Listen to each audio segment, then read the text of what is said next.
The slight decline in Indonesia's economic growth in the third quarter of this year has raised concerns over the government's ability to achieve the annual 5.2% growth target, as household consumption is expected to remain stagnant and the remaining quarter of the year.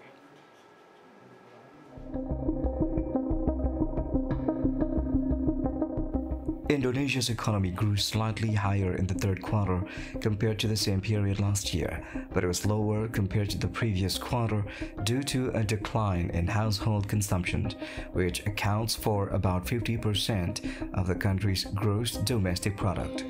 According to the latest data published by Indonesia's Statistics Agency, the economy grew 5.04% in the July-September period, higher than 4.95% growth recorded in the same period in 2024. However, it was lower than the 5.12% growth in the second quarter. BPS attributed the decline in economic growth in the third quarter to the drop in household consumption, which fell to 4.89% from 4.97% in the previous quarter. Coordinating Ministry for Economy Erlangga Hartarto remains optimistic that this year's 5.2% growth target can be achieved, although some economists predict that household consumption will provide only a slight boost to revive economic growth in the fourth quarter. According to Erlangga, economic indicators related to people's purchasing power have begun to show a positive trend since the start of the fourth quarter. This is reflected in the Consumer Confidence Index, which has remained above the threshold of 100, standing at 115, while the Purchasing Managers' Index stayed above the 50 threshold at 51. Meanwhile, the Institute for Development of Economics and Finance, INDEF, said that to achieve the 5.2% economic growth target, the economy should grow by at least 5.8% year-on-year in the fourth quarter. Rizani Sapujarama, a researcher at INDEF Center for Macroeconomics and Finance, said that achieving 5.8% year-on-year growth in October-December will not be an easy task unless the government stimulus programs are implemented effectively. According to Riza, the government's fiscal policies, including the placement of 200 trillion rupiah of government funds in state banks, have not yet a significant impact on economic growth. Furthermore, the 8+4+5 economic stimulus package launched by the government in mid-September 2025 will not affect economic performance in the fourth quarter because the stimulus programs in the package are long-term and thus do not directly stimulate household consumptions. Finance Minister Purbaya Yudhisaryo said the Indonesian government has prepared strategic measures to boost economic growth through a series of stimulus and acceleration programs. According to Purbaya, the government will allocate 34.2 trillion rupiah, or about $2 billion in spending to stimulate the economy in the fourth quarter. Additionally, 8 acceleration programs worth 15.7 trillion rupiah are expected to boost investment and strategic projects with high added value. With these programs, the Minister of Finance is optimistic that the economic growth target of 5.2% can be achieved.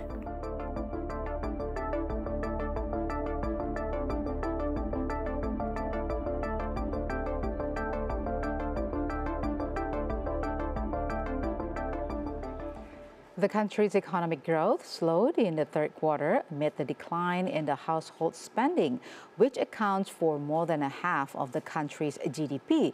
With us today is Ahmad Mikail Zaini, the Chief Economist at Sucor Sekuritas. He will talk about the economic prospect in the remaining 3 months of this year, following a decline in the third quarter. Hello, Pa Ahmad. Can you hear us from the studio? Yes, I can hear you clearly. All right. Thank you very much for joining Good us morning. today.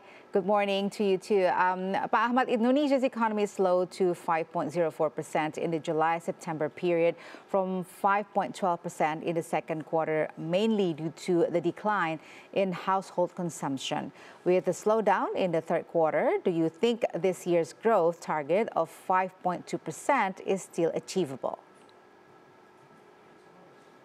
Uh, I think it's quite hard to achieve here for government to reach the target for GDP growth by 5.2% this year because Indonesians has to grow, let's say, 5.8 to 5.9% in the fourth quarter this year to filling the gap.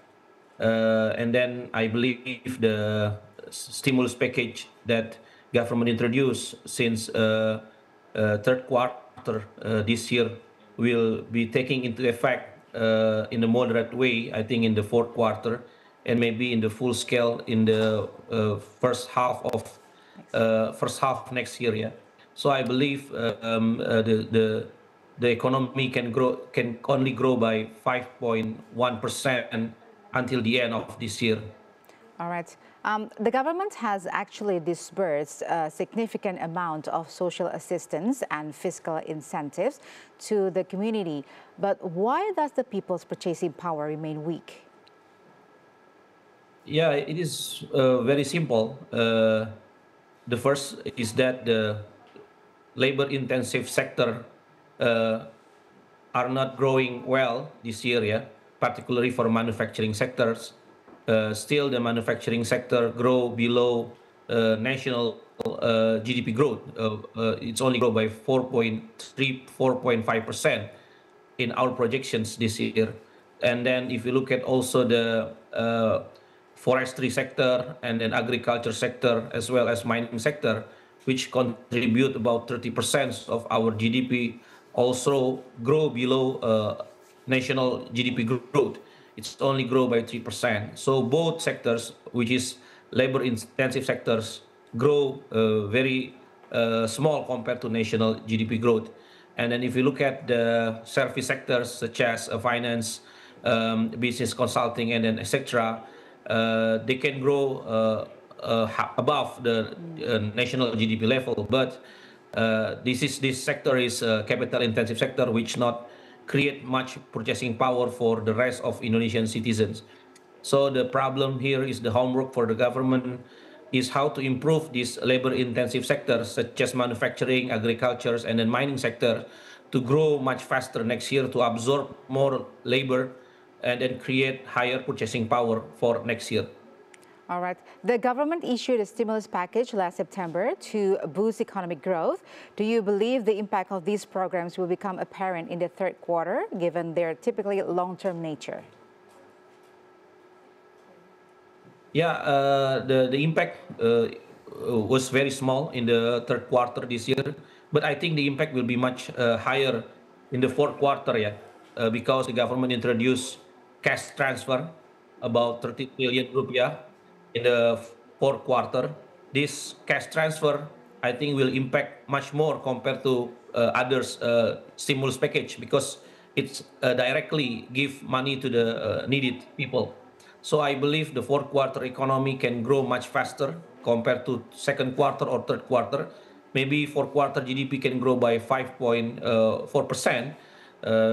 Beside the stimulus package, conditional transfers, cash transfer, we also will enjoy the festive seasons, Christmas Eve and New Year's Eve. I think will stimulate the economy in the fourth quarter of this year. So I think the impact will be much more higher in the fourth quarter of this year. But if you look at others package, I think it will be it will be affecting the economy more in the long terms, yeah. And then I think it will take into effect maybe in the first half of next year.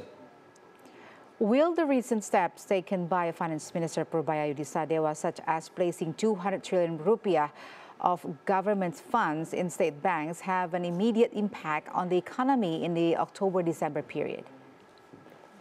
Yes, of course. Yeah, if you look at the lending rate and then uh, corporate bond cost of borrowing fund declined sharply in the third quarter of this year, and it helped the corporate to finance their business activities.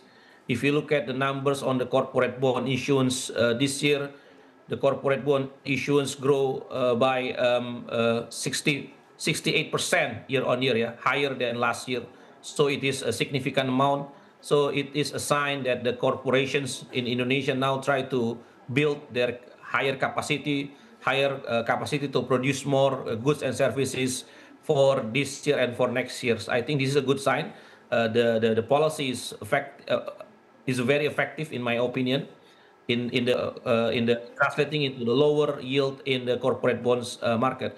And then in the banking sector, you look at the lending rate for corporations for investments loan. This I think down significantly this year. Lending rate for investment declined about 100 basis point, so it can help many corporations to borrow more from the banking sector to increase their capacity to produce more next year. So I believe this policy is very good in terms of the economic activity for next year. Yeah, so it takes a very immediate effect. What about exports and investment? Do you think they will have a positive impact on the economic growth in the fourth quarter? Yeah, I think in the fourth quarter, the investment can grow much faster. If you look at the data, GDP's growth number in the third quarter, why the GDP growth declined compared to second quarter was mainly because the investment spending down from 6% to only 5% in the third quarter. I believe from stimulus package and then capital liquidity injections from the Minister of Finance, it can help to boost investment spending in the fourth quarter. I think the investment spending can grow by 6% again in the fourth quarter of this year. And then if you look at export, I think export can improve much faster this year. Sorry, in the fourth quarter and then the first quarter next year for export, because you can see the improvement very significant in China and the U.S. economy due to lower interest rate and then trade deals between the U.S. and China. I think it can improve our export. And then as also we also enjoy the EU-SEPA agreement with the European Union. So we will enjoy much lower tariff, particularly for our textile sector and then other labor-intensive sector. I think it can help the export for Indonesia. I think it can help the export, particularly for labor-intensive sector. So both factors, I believe, will boost export activity in the fourth and the first quarter next year. Finance Minister Probaya is targeting economic growth of 6 to 6.5% respectively in 2026 and 2027.